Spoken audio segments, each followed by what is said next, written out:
Cuáles son el nivel de evidencia 1, que es generalmente que se recomienda o está indicado, y el nivel de evidencia A, que son datos derivados de metaanálisis y de ensayos clínicos aleatorizados.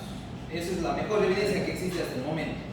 Ahí tenemos también clase 3, clase 3A, 3B, perdón, 2A, 2B y la clase 3.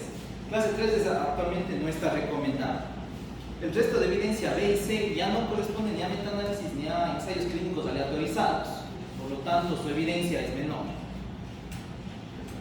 La principal que hay que entender es primero el concepto de insuficiencia cardíaca. La insuficiencia cardíaca no es nada más que el fallo del corazón en su trabajo como bomba. No puede suplir las demandas del cuerpo por dos motivos. Hay un daño estructural y o funcional que ha terminado derivando en presiones intracardíacas elevadas y un gasto cardíaco inadecuado tanto en reposo como en ejercicio. En sí la insuficiencia cardíaca se puede decir que es un cuello de botella. ¿Por qué? Porque casi todos los síndromes, o casi la gran mayoría de síndromes del corazón, miocardiopatía, el mismo infarto, las diferentes enfermedades terminan desembocando en su etapa final en la insuficiencia cardíaca. Entonces, tal como es necesario comprender esa parte. Como dice en la parte anterior, el gasto cardíaco inadecuado en reposo o ejercicio y las presiones intracardíacas elevadas. Un gasto cardíaco, un corazón insuficiente no es solo aquel que no puede bombear, sino aquel que necesita presiones demasiado altas para poderlo hacer.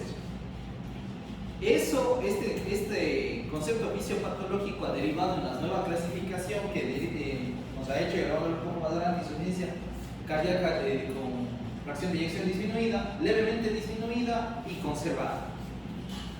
Primero que nada debemos de recordar un poco de la fisiopatología de la misma. Recordemos que si el ventrículo izquierdo empieza a fallar, nos empieza a aumentar la PCP. ¿Qué es la PCP? La presión capilar pulmonar, todo es hacia atrás. Recordemos que cuando esto se produce, el pulmón en sus vasos comienza a hacer vasoconstricción. Esta vasoconstricción es solo temporal en caso de que el corazón recupere su función de bomba y ya no tenga esa presión elevada. Esto se denomina hipertensión pasiva. Conforme va pasando el tiempo, esta hipertensión se mantiene y termina desembocando en cambios estructurales. Es decir, llega un punto en que la vasoconstricción de los pulmones ya no es reversible. A pesar de que el corazón, puede decir, más adelante pudo haber recuperado su función de bomba, el daño en los capilares pulmonares ya es excesivo y ya no se puede regresar. Lógicamente, recordemos que si la PCP se mantiene al principio alta, es lo que desemboca en el primer síntoma, que es la congestión pulmonar. Si esta se mantiene, se vuelve a ser más retrógrada y eso termina provocando los cambios en la presión de la arteria pulmonar media, lo cual va hacia más atrás y termina desembocando en los fenómenos como el edema. Recordemos que de la misma forma, el exceso de la presión mantenida de la parte pulmonar daña al ventrículo derecho. No es exclusivo el daño al ventrículo izquierdo, termina dañando también al ventrículo derecho. Siempre el gradiente transpulmonar es la presión arterial pulmonar media menos la presión capilar, que es más o menos unos 14 a 10 milímetros de mercurio. Siempre la presión más baja lógicamente será de la aurícula izquierda para que pueda avanzar la sangre hacia adelante.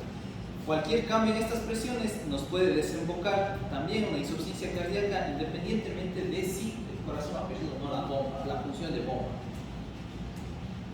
La clasificación. Antes no existía, hace poco tiempo, previo a estas guías, la insuficiencia cardíaca se denominaba fracción conservada, fracción disminuida. Más de 50 conservada, menos de 40 disminuida. Existía esa franja pequeña, 41, 49, que no se sabía qué era. No se definía ni como la una ni como la otra. Actualmente ya se cambió. Se denomina fracción de eyección levemente reducida. Se ha visto que la fisiopatología y al final las consecuencias terminan siendo más hacia la levemente reducida, hacia la fracción reducida como tal, y es muy difícil y poco probable que regrese hacia una función cardíaca normal. ¿Sí?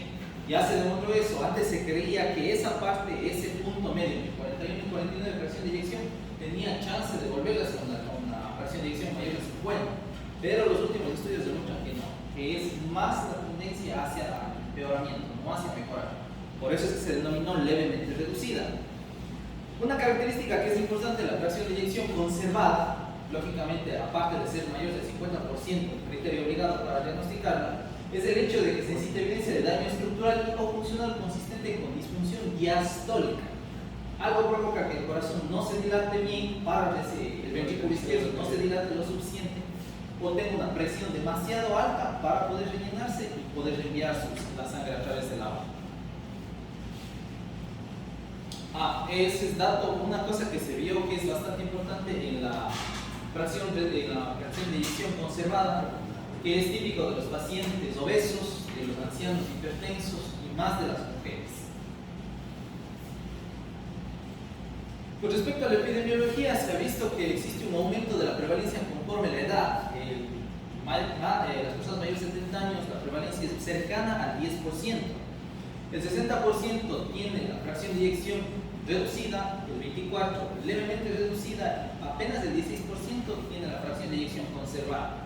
Como ven, más común es la insuficiencia cardíaca, como la que conocemos todos, con la fracción de eyección reducida. Aún así, se ha visto que el 50% de las mujeres, más del 50% pertenecen a esta categoría. A pesar de que es más común en las mujeres, se ha demostrado que las mujeres tienen mayor supervivencia que los hombres cuando desarrollan insuficiencia cardíaca.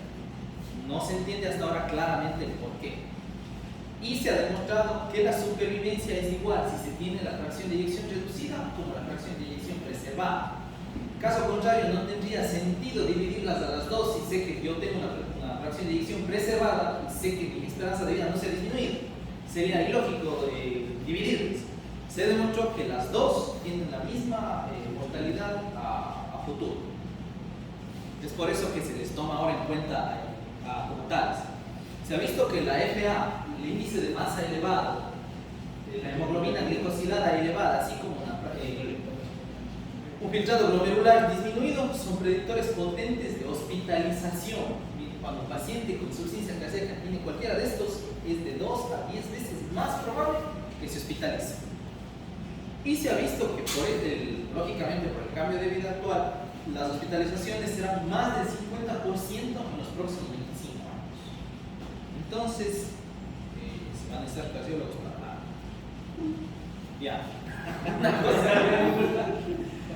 Una cosa que hay que tener en cuenta son los síntomas. No se ve claramente. Los síntomas siempre se van a diferenciar si es izquierda o es derecha. Anterógrado, retrógrado. Recordemos, anterógrado del lado izquierdo es que no existe un bombeo adecuado, no está llegando la sangre de manera adecuada. Lógicamente los órganos no se están percutiendo de manera adecuada. Esto desemboca cuando no llega al cerebro en la alteración del estado de conciencia. Cuando no llega la suficiente al riñón, un filtrado glomerular disminuido. Lógicamente también si se suma vasculopatía de los miembros va a desembocar en cambios tróficos a largo plazo. Hacia el lado izquierdo, los cambios retrógrados, si el corazón tiene alteración al lado izquierdo, retrógrado va a terminar provocando una sobrecarga pulmonar. Del lado derecho nos va a dar lo mismo. Si existe del lado derecho alteración retrógrada, todo hacia lo que involucra el desembocamiento de la sangre de ese lado va a terminar en daño hepático, los edemas, etc.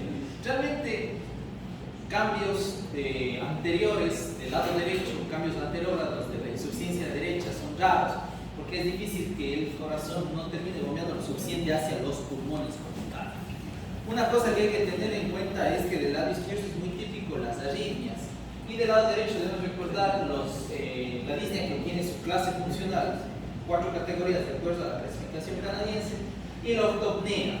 La ortopnea, la fisiopatología de la misma es una mala distribución de los líquidos durante la noche. En el día el paciente, al estar parado, por decirlo de cierta manera, los líquidos tienen por tendencia a gravedad que hacen las partes inferiores. En la noche, cuando el paciente se recuesta, este líquido sube, y eso es lo que desemboca la ortopnea. Con respecto al diagnóstico, actualmente esto también cambió bastante. Son tan importantes porque tienen un elevadísimo valor predictivo negativo. ¿Qué es esto? Si están menores de estos valores que se ha dicho, BNP mayor o igual a 85, BNP pro BNP mayor o igual a 125, nos quiere decir que es poco probable que sea una insuficiencia cardíaca. ¿Sí? Oye, los valores entonces bajaron el ProBNP porque la guía anterior te decía que hasta 300, 400 Sí. Actualmente, claro, bueno, este es un paciente que se encuentra generalmente en primer contacto, se supone. Recordemos que al igual que las troponinas se pueden elevar en otros casos muy diferentes al infarto, igual sucede con el ProBNP, BNP y el ARNP, los cuales, ya les vamos a ver cuáles son los que se modifican. Recordemos que una vez que yo tengo estos positivos, procedo a hacer el ecocardiograma. Como ven, el valor predictivo es tan alto que el simple hecho de que salga negativo me debe hacer sospechar en algo muy diferente. No es insuficiencia cardíaca de momento. Una vez que se tiene el ecocardiograma, se realiza, se han encontrado los hallazgos, lógicamente se ve la fracción de eyección del ventrículo izquierdo y se clasifican las diferentes que vimos. Levemente reducida o lógicamente reservada. Te hago la pregunta, tú lo pones ahí como diagnóstico, pero más es un pronóstico para un paciente con insuficiencia. Generalmente el paciente con insuficiencia cardíaca, parte clínica, todo eso, pero más es un pronóstico. O sea, más me orienta con mayor fuerza que es la insuficiencia. Pero, y el valor sigue siendo 400. Lo que pasa es que mientras más alto el pronóstico es de ese paciente es menor. Es peor, claro. Es peor. Ya. Nunca ha sido suficiente para el diagnóstico de certeza, caso contrario no serían exámenes adicionales. Con tener un edema y una insuficiencia respiratoria serían suficientes. El EKG normal tiene un valor predictivo negativo alto para insuficiencia cardíaca, es decir, un paciente con insuficiencia cardíaca es altísima la probabilidad de que tenga una alteración del EKG. Es raro aquel paciente con insuficiencia cardíaca que tiene un EKG normal.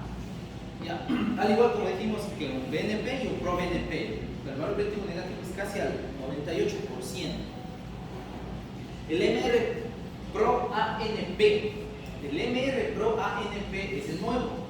¿A qué se refiere? Recordemos que el BNP y el ProBNP, ¿de dónde vienen? ¿Por qué se usan? ¿Cuál es el origen de ellos? ¿Pero qué provoca?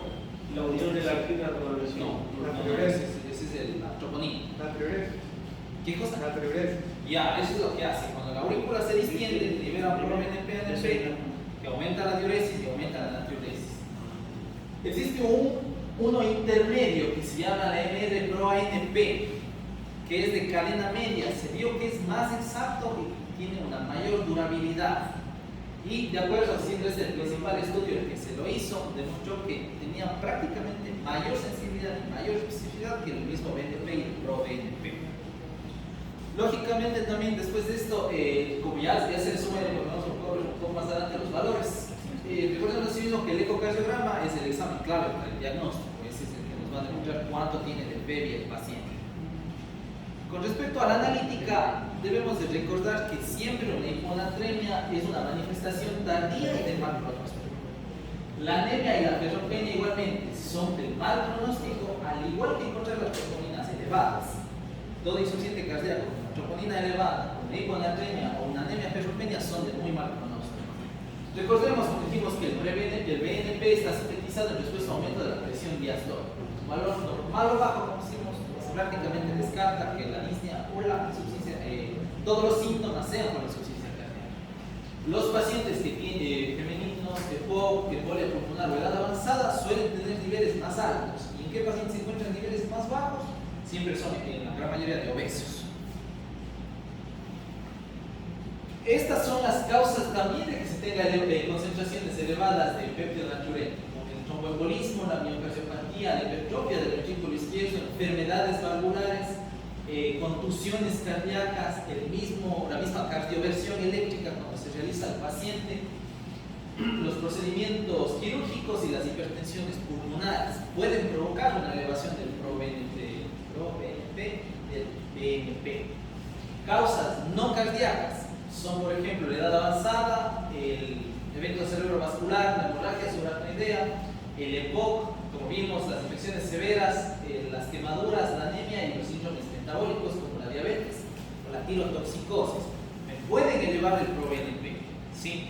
Por eso es que el ProBNP no es tampoco un diagnóstico exacto. más me sirve para descartar y si es positivo me orienta hacia la enfermedad.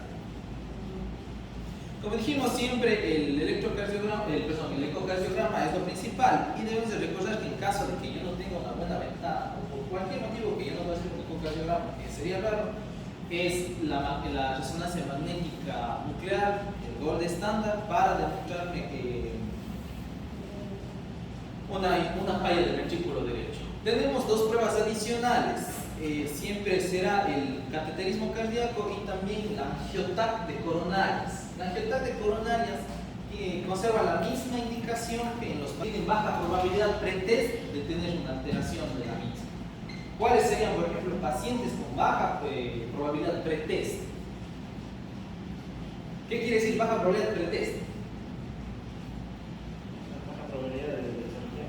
Antes de yo valorar al paciente, solo viendo sus factores de riesgo y conociéndolo, veo si tiene baja o alta probabilidad de pretest. No tengo factores de riesgo. Por ejemplo, un paciente de 20 años tiene baja o alta probabilidad de tener insuficiencia. Pues tiene una baja probabilidad de pretest. Eso se refiere a la misma. Es por eso que generalmente conserva la misma indicación que en los pacientes infartados. Un paciente que tiene una baja probabilidad de pretest, prefiero hacer una angiotac. En caso de que no pueda hacer lógicamente la coronariografía.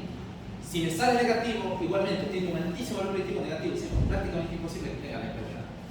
En los casos del cateterismo, lógicamente será para descartar que el paciente tenga la insuficiencia cardíaca a consecuencia de una alteración en las coronarias. Con respecto al tratamiento, pues ahora sí vamos a ver el tratamiento como tal. Recordemos que tenemos las medidas generales. Un paciente debe de mantener un ejercicio, bajar el índice de masa corporal menos de 30, debe de hacer un consumo de sal de máximo ¿cuántos gramos al día? 5, exacto, 5. El consumo de alcohol en las mujeres, ¿a cuánto se debe de reducir? Siempre el alcohol es más grave en las mujeres que en los hombres. Máximo una copa, en los hombres es máximo 2. Se debe de reducir el consumo en los pacientes. Con respecto al tratamiento médico, siempre tenemos el tratamiento médico que me reduce la mortalidad y al mismo tiempo la sintomatología, y el tratamiento médico que solo me reduce la sintomatología. Y lógicamente los dispositivos médicos que también me aumentan la sobrevida y el trasplante cardíaco. Ese es generalmente el esquema en que se ve. Si un manejo con un paciente que se maneja siempre va a tener dentro de la medicación IECA, beta bloqueantes, los antagonistas de la aldosterona como espironolactona, actualmente que se utiliza dapaglifosina, hipoglifosina y demás. De ahí, cuando el paciente ya tiene toda la medicación, yo me encargo de ver si el paciente puede tolerar alguno de los dispositivos, como el desfibrilador implantable y el resincronizador cardíaco. Ya vamos a ir viendo cada uno de ellos. Pero eso es individual a cada paciente. Claro, eso es individual. Vamos viendo las indicaciones de cada uno. Ya, recordemos la medicación que siempre nos va a reducir la mortalidad. Es como otra cosa. Hay que pronunciar a los ARA2, IECA y ARA2. Así, ya les voy indicando de uno por uno. Ahora, el tratamiento también individual a cada paciente. Hay pacientes con insuficiencia cardíaca que tú no le puedes dar a beta bloqueante, que se necesita, pero no se puede porque si el paciente tiene trastornos eléctricos, un poco de bradicardia, entonces trata de dar algo lo que se puede, pero claro. Ya. Entonces, el esquema antiguo era ese. Primero, IECA, ARA2, beta bloqueantes, espironolactona o plerenona, y por último, el que se usaba bastante, que era nuevo, era el sacubitril o valsartán. Ese era el esquema y generalmente se seguía en ese orden, lógicamente asumiendo que el paciente era capaz de tolerarlo. A excepción del sacubitril o valsartán, cuando el paciente tiene IECA o ARA2, o antagonista de ARA2, el sacubitril o valsartán no se suma, se cambia. Eso era lo que se hacía antes. ¿Qué es lo que pasó de acuerdo a las guías actuales? Nos dice la guía actual que generalmente el paciente ahora, como primera elección, tiene IECA. El ARA2 se demostró, valsartán, solos, demostraron que no modifican para nada la mortalidad del paciente. Quedaron relegados. Ahora, como primera elección, y siempre generalmente Se comienza es con YECA. ARNI, ¿cuál es el ARNI? Es el antagonista del receptor de neprilicina. El sacubitril o valsartán. Pasó del puesto 4 al primero. Se demostró que no hay diferencia en iniciar el 1 o el 8. Se puede iniciar o el 1 o el 8 sin ningún problema. O sea, ¿quién causa sacubitril? O sacubitril o valsartán ahora son los dos la primera elección. Sí, Uno de los dos. Claro, uno de los dos. Uno Uno de los dos. Claro. Es lo que dije. YECA o YECA o sacubitril o valsartán no se suman, se reemplaza el uno por el otro. Sí, porque si no equivale a darle al mismo tiempo enalapril y al mismo tiempo valsartán, no se puede dar los dos al mismo tiempo. Valsartán. Ahora, el problema del sacubitril o valsartán es que no todos los pacientes lo toleran. El costo. Y el costo. Y el costo. No tolera el bolsillo. No tolera el bolsillo. A ver, sí. Ya. Por eso le doy solo sartán. En caso de que el paciente tolere alguno de los dos, lo siguiente que se suma, lógicamente asumiendo que el paciente se mantiene con sintomatología, es un beta bloqueado. ¿Cuál es el que más sirve en las insuficiencias cardíacas? El mejor de los beta bloqueantes. Ese es el más estudiado. El mejor dicen que es el de Nebivolol. Nadie le para bola. Ya. Si en caso de que ya estoy con los dos, el siguiente que se suma es espironolactona. Y en caso de que esté ya con espironolactona, voy a utilizar los inhibidores de la SGLT2. ¿Cuáles son esos? Empagliflozina y dapagliflozina. ¿Cómo actúa? Ya inhiben lógicamente el receptor de la SGLT2 a nivel del riñón, haciendo que se elimine más azúcar. Se demostró en los diabéticos al principio que, aparte de disminuir lógicamente y controlar mejor la diabetes, también servía muchísimo para reducir la mortalidad en ellos. Se hizo un estudio, no recuerdo el nombre del estudio, pero se comprobó también en diabéticos, no diabéticos, y se vio que tenía el mismo efecto. Entonces actualmente se indica tanto en diabéticos como en no diabéticos. Mario, ¿y en renal crónico? ¿Qué? En renal crónico. En renal crónico sí se puede usar esto. Pero ¿Cuál? El empagliflozina y dapagliflozina. El que Pero- no se puede usar es la sacubitril. ya no siguen las unionas, ¿cómo es este? ¿Cuál nombre? Es otro antidiabético. Bioglitazón. Pero que tú estás preguntando en O pacientes sea, con filtrado menos de claro, 30. o sea, ya menos de 30 ya No, menos de 30 ni la metformina se puede usar así. Claro, ya no se puede usar nada. Ahí ya, no, pues lógicamente ya quedan. ahí queda claro. y el sacubitril también. Sacubitrilo también, claro, eso sí ya las indicaciones propias de los YECA y propios de sacubitrilo avanzado. Se puede usar con menores de 20. Está escrito la autona también un poco complicado en el paciente. Acumula potasio. A veces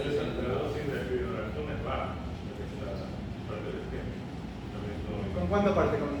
siempre se comienza con la 50. dosis mínima, eso se dice, la dosis mínima y todos se pueden subir hasta la dosis máxima tolerable. No es que llego a 5, o por ejemplo está con 5 de enalapril y ya le sumo al otro, no. Tranquilamente se puede llegar a la dosis máxima tolerable. Si le aguanta los 20 de enalapril, no sirve, le mantengo con eso. ¿Pero es mejor iniciar con 2 drogas o Ahorita se demostró que siempre se comienza con una. unita? Si es la sintomatología la que me va a A eso me refiero. Sí, no, es la Con sintomatología. espironolactona. ¿Solo con sintomatología se lo da o sin Claro, sintomatología? con sintomatología. La sintomatología es la que me guía. No, si no, todos los insuficientes que hacía, Igual la espironolactona se sigue dando cuando está con fiebre deprimida, no se aconseja. la espironolactona, claro. Ahí. Toda esta es para los Fiebre pacientes deprimida. con fiebre deprimida. Ahí. Ahora estamos hablando solo de fiebre deprimida. Más Ahí. adelante vemos fiebre reducida y levemente reducida. Ahí. Como ven, es ahora este orden el que se sigue. Antes el sacubitril o valsartán estaba acá y el losartán era el, ¿cómo se llama? Primo, que ahora se le da la prima. Ahora ya no, se demostró que ya no reduce la mortalidad. Como dicen, YECA y beta bloqueantes se pueden iniciar al mismo tiempo en caso de que el paciente lo necesite. La sintomatología es lo que me indica. Igual, asimismo, como dijimos, el sacubitril o valsartán reemplaza, no se adiciona. Sí, eso es importante, porque estoy dando valsartán y enalapril al mismo tiempo. En caso de que yo suba, tengo que reemplazar el uno por el otro. Si el paciente tiene YECA y no aguanta o en su defecto tiene un efecto adverso, angioedema o tos, Pero puedo cambiar, no sumar. Aquí llegó un paciente que estaba tomando el Trento y estaba con dosis máxima de la sartán. Sumando las dosis. Sumada, ¿no? Claro. El resto y los otros. Sí, se le había pasado la idea. Se había sumado. Había un edificio que estaba con los sartán a la pared. Como dijimos, Sapultilo Basartán se puede iniciar desde la primera ocasión, ¿sí? No es que necesariamente tengo que iniciar en el abril o iniciar directo Sapultilo Basartán. Igualmente, se debe sumar la parricosina, por ejemplo, o parricosina, sea o no sea diabético. Se demostró que sirve en ambos. La pioglitazona es el único que yo No puedo usar en puedo usar, no, aparte de que yo no puedo usar en insuficiente renal, ni siquiera puedo usar en insuficiente cardíaco. La pioglitazona tiene un efecto. En los pacientes diabéticos que no tienen insuficiencia cardíaca es excelente porque reduce el riesgo de evolución de insuficiencia cardíaca o daño cardíaco. La pioglitazona. Pero una vez que el paciente ya desarrolla insuficiencia cardíaca, no le puedo dar pioglitazona porque es peor. Y como dijimos, actualmente se demostró que el losartán es una alternativa a todo este tratamiento. Ya no es como primera elección. Ya se demostró que no reduce la mortalidad. Ya, hay medicación que lógicamente me reduce la sintomatología, pero no me reduce la mortalidad. Un ejemplo son los diuréticos de ASA, que son la base del tratamiento de insuficiencia cardíaca aguda. La furosemida. Me reducen la hospitalización, me mejoran la capacidad de ejercicio y los síntomas, pero no me reducen la mortalidad. Lo mismo sucede con la ibabranina. ¿Cuál es el efecto de la ibabranina? Para eliminar la frecuencia cardíaca. ¿Pero qué inhibe? O sea, el nódulo sinusal. Los canales de sodio. Las corrientes IF. Bien, generalmente ese se suma cuando el paciente tiene una frecuencia igual o mayor a 70 latidos por minuto como alternativa beta bloqueante, o también se puede sumar al tratamiento médico. O sea, tienes un beta bloquearlo, le puedes añadir ivermectina. Sí, Sí, sí, la ritmo La ibarrina es la precororana. Pero si entendemos sinusal no va a ser algo. Claro, la ibarranina no sirve. Exacto, la ibarranina no sirve. Igual Insuficiente. eso te falta poner igual, es importante. Claro, sí, es verdad. La ibarranina solo sirve en ritmo sinusal. Hidralacina e isosorbide. Se demostró que los pacientes afroamericanos sientan muy bien. Y eso fue subanálisis de una rama de estudio. Que en los cuales se demostró que la ibarranina isosorbide yo le puedo sumar al tratamiento antes explicado para disminuir la sintomatología. Como ven, me disminuye síntomas, no me mejora la mortalidad. Eso es un agudo. Por decir en agudo. Crónico, estos son crónicos. Ahora estoy hablando de la crónica, no estoy hablando todavía de la aguda. Regularizaciones nada. La digoxina, como saben, la única recomendación actual es pacientes con síntomas de FA con respuesta ventricular rápida en caso de que no haya más opciones. Esa es ahora la única indicación que nos da la digoxina de las guías. Con respecto a los dispositivos médicos, una vez que yo tengo un paciente que ya le he dado todo el tratamiento y continúa con síntomas o tiene alguna de las indicaciones que vamos a ver, yo puedo usar cualquiera de los dos dispositivos médicos, porque estos sí han demostrado que me aumentan la supervivencia del paciente. El cardiodesfibrilador implantable y el resincronizador cardíaco. No se ve muy claramente, pero una diferencia es que generalmente por la RX es que el cardiodesfibrilador tiene un solo cable. En cambio, el resincro tiene 2 o 3 cables. Es relativo, puedes tener dos cables. Claro, eso es relativo para verlo de manera un poco más dinámica. Y el resincro tiene 3. ¿Qué es lo que hace el cardiodesfibrilador? Detecta una corriente, una arritmia ventricular y dispara. ¿Qué es lo que hace un resincro? El resincro se encarga de que el movimiento de los dos ventrículos se vuelva a coordinar. Cardiodesfibrilador no dispara cuando detecta arritmia. ¿Sí? Uno lo programa para que el cardiodesfibrilador, primero cuando detecte que es arritmia ventricular, según los protocolos que uno coloca, el equipo lo que hace primero es sobreestimula a la taquicardia ventricular. Supongamos que la taquicardia ventricular está a 400 milisegundos. El que hace el cardiofibrilador lo estimula a 380 milisegundos para tratar de comandar y luego corta la taquicardia. Choca. Primero el freno. Primero sobreestimula. Y si no, con sobreestimulación no corta, la última opción es el choque.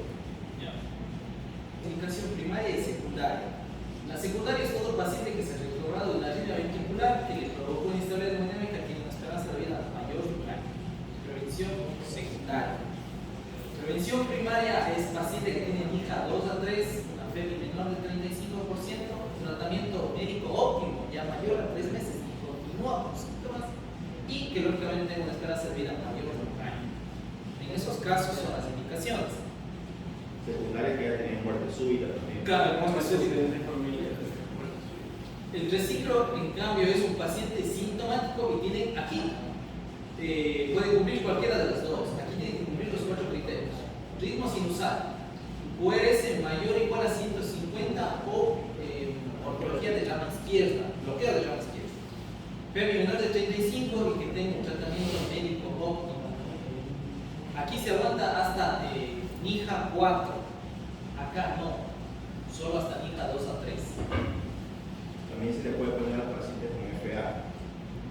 Así es, es la indicación que está más exacta. A todo paciente que requiera marcar vasos se usa resincro, incluso no se FA. Pero ¿qué se hace en eso con la FA? ¿Cómo se? Si está en FA, el trabajo del registro, ¿cuál es?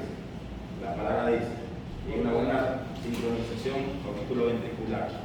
Entonces, si el paciente está en FA, no la va a tener nunca. Entonces, ¿qué se hace con este paciente? Se ablaciona el nodo y ahí se coloca. O sea, se ablaciona el nodo y de ahí se coloca el recinto.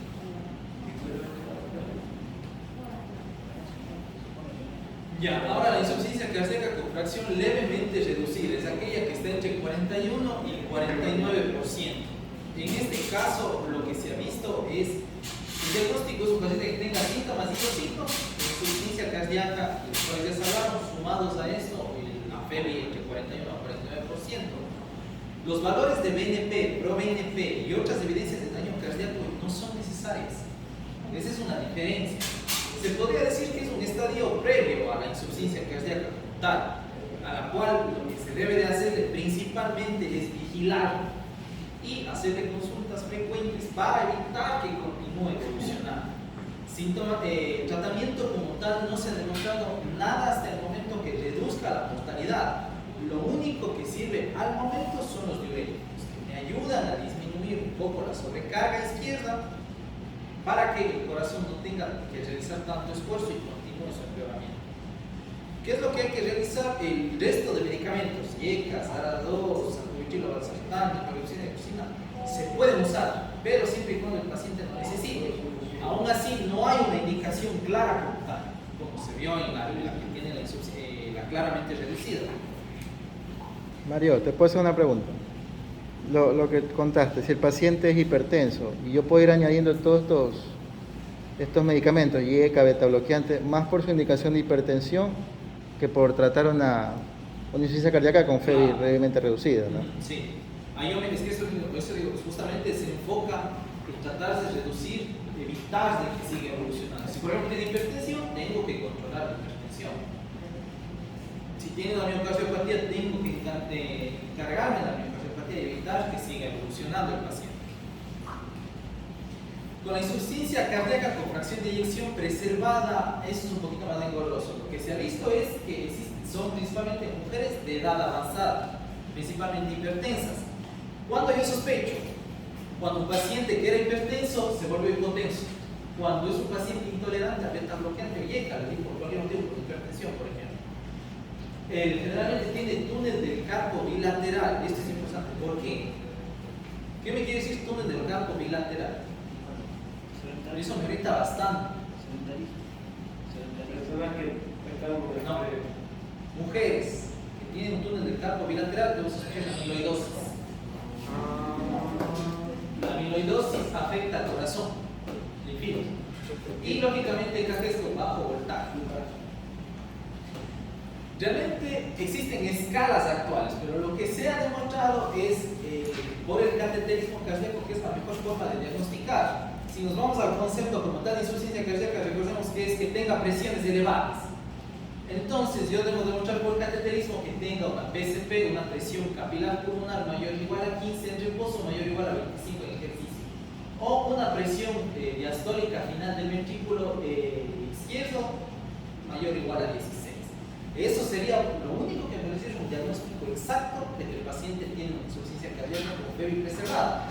Porque vamos al concepto como tal, es que el corazón no tiene la suficiente fuerza o necesita presiones demasiado altas para funcionar. Cae en la segunda, presiones demasiado elevadas para funcionar. Igualmente, no se ha demostrado ningún tratamiento que disminuya la mortalidad. Y del momento, igual, lo único que se puede usar los diuréticos, de la misma forma, tampoco es una balanza. No se puede usar mucho diurético porque bajo mucho el volumen le taquicardizo al corazón, el esfuerzo de exceso. Tampoco debo dejarle con sobrecarga porque igual tiene que hacer hipertrofia para poder vencer las resistencias. De momento se han creado estas dos escalas, el H2FP score y el HFF2F2. Son dos escalas que me orientan hacia si un paciente puede tener insuficiencia cardíaca con PEVI preservada, lógicamente en caso de que yo no le pueda realizar cateterismo cardíaco. ¿Puedes dejarme H2FPF, FPEF y el PEF2, F1F2. PEF1F2.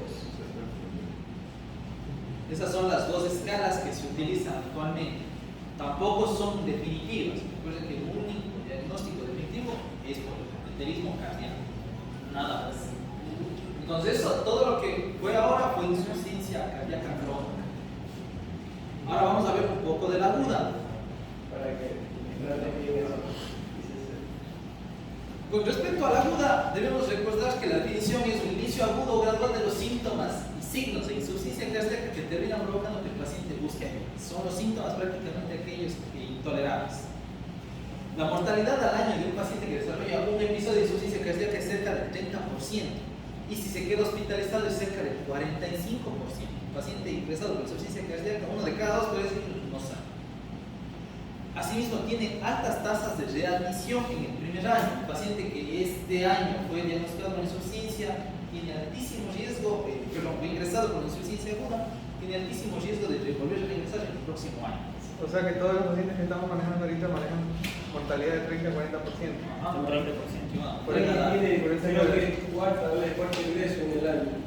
Por eso se la digo que Ya, ¿qué se hace cuando se enfrenta por primera vez a un paciente con insuficiencia cardíaca aguda? Ya, lo que se hace generalmente de manera principal es la historia clínica. La historia clínica, como saben, el examen físico es lo que más me va a orientar hacia el paciente. Recordemos que yo tengo que usar pulsioximetría, el oxígeno no se usa en todos los pacientes con insuficiencia cardíaca, vamos a ver en cuáles nomás. Se hace una RX de tórax, el ecocardiograma, lógicamente en otros lados se hace ecocardiograma en la misma emergencia, y los exámenes que me orienten hacia lo mismo. Lógicamente vuelve a ser la base del tratamiento del péptido natriurético, que los puntos de corte aquí son mayor o igual a 100 del BNP, el ProBNP mayor o igual a 300 y el nuevo MR ProANP mayor o igual a 120. Si pasa sobre esos valores, eso me orienta a decir que el paciente está bien insuficiencia cardíaca. Si no pasa de esos valores, es poco probable, prácticamente nula la posibilidad de que el cuadro que está teniendo el paciente sea causa de insuficiencia cardíaca. Como ven ahora, el ecocardiograma, el ProBNP-ANP y el ANR ProANP son los que nos ayudan de sobremanera para diagnosticar y para descartar la enfermedad como tal. Recordemos las consideraciones del diagnóstico es primero que nada recordar cuando el BNP puede fallar. Un paciente que está, de las causas que vimos, un insuficiente renal, un paciente que ha tenido un SB, nos pueden orientar a que en realidad está fallando. Otra cosa que se demostró también es que una alteración hepática nos indica un pésimo pronóstico. Aparte de las que vimos, hiponatremia, anemia, tromoninas elevadas, se demostró que el paciente que tiene una alteración hepática tiene un pésimo pronóstico, es decir, enzimas hepáticas elevadas. La procalcitonina, mayor o igual a 2, nos indica el inicio de antibiótico. Esa es una recomendación de expertos, no se demostró, no hubo un estudio randomizado que nos diga es esto, pero se ha demostrado, de acuerdo a, o sea, se ha hecho estudios, consejos de expertos, que una propensitonia mayor a 0,2 en un paciente con insuficiencia cardíaca, lo más probable está infectado de algún lado y se debe iniciar la quimioterapia enseguida. Pero como digo, no hay de momento una guía como tal que nos indique eso. Paciente con una X o insuficiencia, con congestión. El manejo inicial debemos de recordar esto. Un paciente generalmente, ¿cómo llega? Frío, pálido, sudoroso, con necesidad de aire, todo. Lo primero que yo debo descartar son las causas que necesitan una acción inmediata. Por ejemplo, paciente de insuficiencia cardíaca que llega con síndrome coronario agudo, ¿qué tiene que hacer? Cateterismo. Un paciente con insuficiencia cardíaca y con una presión elevadísima, una emergencia hipertensiva. Bajarse. Arrítmico. Una causa mecánica. Lógicamente eso se verá por urticaria en hecho emergencia. Se rompió la fuerza de la mitad. Cirugía. Un embolismo pulmonar. Tratamiento correspondiente al mismo. Infecciones y taponamiento. Champit. Esas son las 7 causas que se tienen que ver, que requieren un tratamiento inmediato en ese preciso instante, para que va y lógicamente van a mejorar el pronóstico del paciente. De ahí debemos de recordar que el oxígeno solo se usa si un paciente tiene una saturación menor del 90% o una PO2 menor de 60. ¿Cuánto es una? De acuerdo a la curva de hemoglobina, PO2 menos 60, ¿cuánto es de saturación? Menos de 4. 88. No, el mismo 90. 90 es lo mismo. Ya, solo con la saturación, eso es una cosa importante. De 90 a 95, el pulso oxímetro funciona bien. Menos de 90 yo no puedo confiar en el pulso oxímetro. Tengo que hacer una gasometría. Por eso, un paciente que tenga menos de 90, tengo que ayudarle con oxígeno. Antes se daba de rutina. Se demostró que no. Si yo un paciente que me llega saturando a 95 en insuficiencia cardíaca le doy oxígeno, estoy provocando vasoconstricción y hago que el corazón se esfuerce más. Por eso es que ahora el oxígeno ya no se da de rutina en todo paciente con insuficiencia cardíaca. Pacientes con ventilación a presión positiva, lógicamente el BNI se utilizará si tiene una frecuencia respiratoria mayor a 25, una saturación igualmente menor de 90. Y la intubación en caso de que el paciente la necesite. Recordemos que así se tiene que hacer profilaxis del tromboembolismo en todos los pacientes, con el uso de heparina de bajo peso molecular. Actualmente, antes existía la clasificación que dividía un paciente en frío, caliente, húmedo y seco. Se demostró que no vale. Actualmente existen los perfiles clínicos. Ya no, porque por ejemplo, estos dos, una falla del ventrículo izquierdo y un shock cardiogénico, ambos el paciente va a estar frío y húmedo. Entonces se demostró que esa clasificación ya no vale. Lo que se creó actualmente son los perfiles clínicos: insuficiencia aguda descompensada, edema agudo del pulmón, falla del lado derecho y shock cardiogénico. Esos son los 4. De acuerdo a la clasificación de Forrester, ¿no? Un paciente que tiene una falla aguda puede ser o húmedo y caliente o húmedo y frío. Un paciente con edema agudo puede ser caliente y frío. Y los dos, como dijimos, pueden ser los dos al mismo tiempo, húmedo y frío. Entonces se vio que no nos orientaba a mayor causa como tal. Entonces, ahora el perfil clínico, por ejemplo. ¿Cuáles son los mecanismos principales?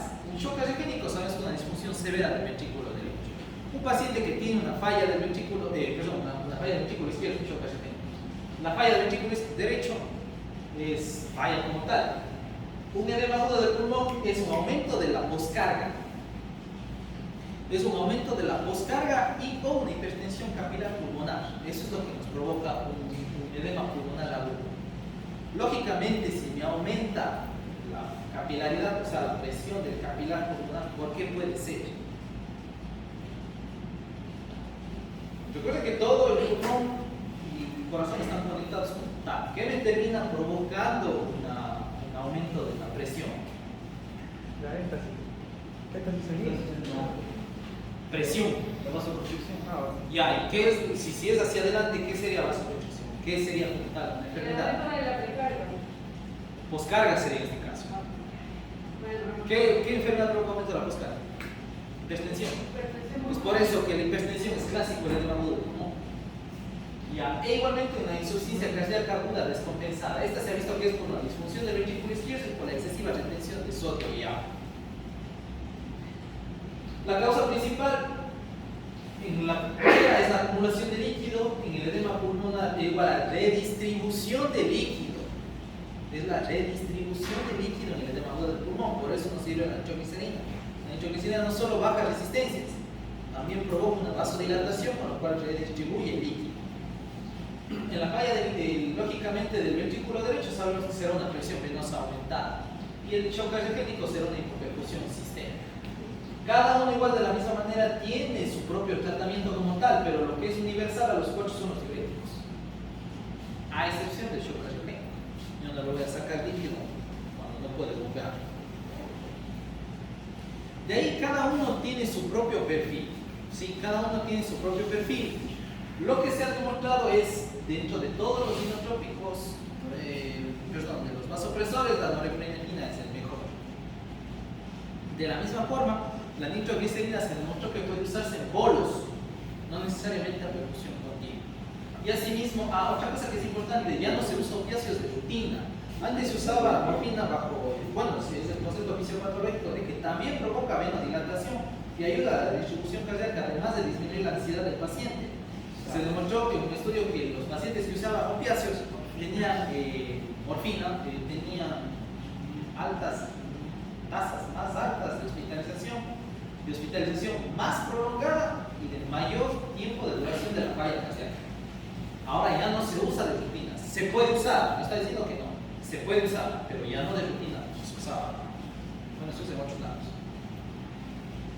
Y otra cosa igualmente, que también puede usar la digoxina en pacientes que tienen FA y respuesta ventricular mayor o igual a 100.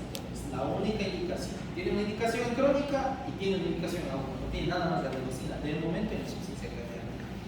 Cada uno, después de todas las diapositivas, cada uno tiene su propio esquema de tratamiento. Por ejemplo, el edema agudo del pulmón, lo que yo primero tengo que dar es oxígeno. Una vez que el paciente tiene oxígeno, tengo que ver cómo está la presión sistólica.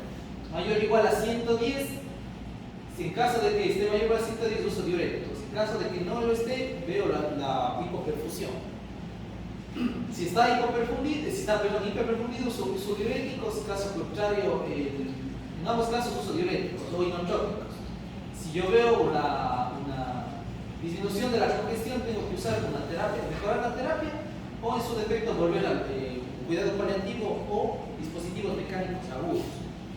Como ven, cada uno, el edema agudo del pulmón, la falla del ventrículo derecho, en este caso va a ser más típico el uso de inotrópicos o dobutamina, dobutamina, cualquier cosa que me ayuda a aumentar la función.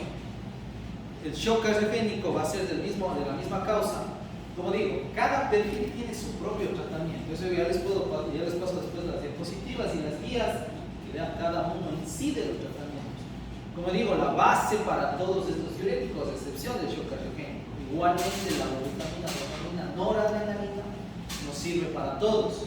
Y depende en sí más de la respuesta a los síntomas antes que cualquier otra cosa. Si ya no como dijimos, esto de frío, mojado, caliente, ya no sirve. Lo que sirve es el perfil clínico como tal. Como vieron, esas son las 4 principales causas de insuficiencia cardíaca. Insuficiencia cardíaca descompensada, edema de pulmón agudo, falla derecha y shock cardiogénico. O equivalente a decir falla izquierda. Falla derecha, falla izquierda. Pero no es lo mismo. No, o sea, yo quiero decir shock cardiogénico a decir falla izquierda. ¿Cuál es peor? Falla izquierda. Está discutido eso. Está hablando mucho de falla derecha. Falla derecha. Se está hablando, no es nada. Está un poco infradiagnosticada Claro. y mal comprendida. Así es. Pero está agarrando moda. Otra cosa que se actualizó es cómo se usa la furosemida. ¿Cómo se debe usar la furosemida en los pacientes con insuficiencia cardíaca? Si el paciente ya lleva usando furosemida de manera crónica, se repite la misma dosis que mantenía, es decir, está usando 20 miligramos cada 8 horas. Cuando el paciente esté usando emergencia, tenemos que darle 20 miligramos cada 8 horas, intravenoso. Pero en el caso de que no lo esté usando, puede usar una carga de 20 a 40 miligramos. La furosemida se demostró que se puede usar en bolos o en infusión continua, no hay ningún inconveniente. Lo que nunca se debe de usar actualmente se demostró es una vez al día. ¿Por qué? Porque se ha visto que provoca diuresis, pero el riñón se recupera, se desespera y empieza a chupar sal. Lo que yo boté prácticamente lo recupera, se encarga después de que pasó la dosis, la única dosis que le di al día, hace que recupere la misma o mayor cantidad de bote. Por eso la furosemida se usa 3 veces al día o 2 veces al día, no una vez al día. Otra cosa que se demostró es, por ejemplo, que como yo sé que la furosemida me está funcionando. Yo sé que la furosemida me está funcionando porque luego de 2 horas, luego de 6 horas, el paciente me está eliminando entre 100 a 150 ml hora. 2 horas. Sí, es 2 horas. O existe, bueno, eso no se hace aquí, la eliminación de 50 a 70 ml equivalentes por hora de sodio. Si es que no cumple ese criterio, yo le aumento la dosis. Si vuelve a ver, si pasado igualmente 2 a 6 horas, no ha aumentado de 100 a 150 ml hora, le sumo otro diurético. ¿Cuál es el otro diurético? Tiacidas. Hidroclorotiacidas, totalidad. Con respecto, eso fue el tratamiento de la insuficiencia cardíaca aguda. Igual, ¿qué te parecería mejor? ¿Utilizar la furosemida cada 8, cada 6? ¿O ponerlo como infusión continua? Lo que refiere es que no hay diferencia al respecto. Lo que refiere a la guía es que se demostró que no hay diferencia. Puede usarlo continuo o puede usarlo en bolos, que no hay ningún inconveniente. No se ha demostrado que el uno sea más que el otro. En infusión continua la meseta se mantiene. En cambio, cada 8 como que va haciendo algo. En teoría igual no está demasiado. Claro, sería más más por principios farmacodinámicos. Claro, pero bueno. Sí, eso es lo que nos refiere. Mario, y la guía menciona algo de la indapamida. ¿Qué cosa? La indapamida. También, esa es la alternativa a la furosemida, la torsemida y la indapamida, pero esas no tenemos nosotros. Sí, con respecto, eso es el tratamiento agudo. ¿Qué es lo que ya tengo? Como una vez que yo he compensado al paciente, recordemos que para compensar al paciente tiene que haber perdido el líquido, tiene que haber mejorado por completo sus síntomas.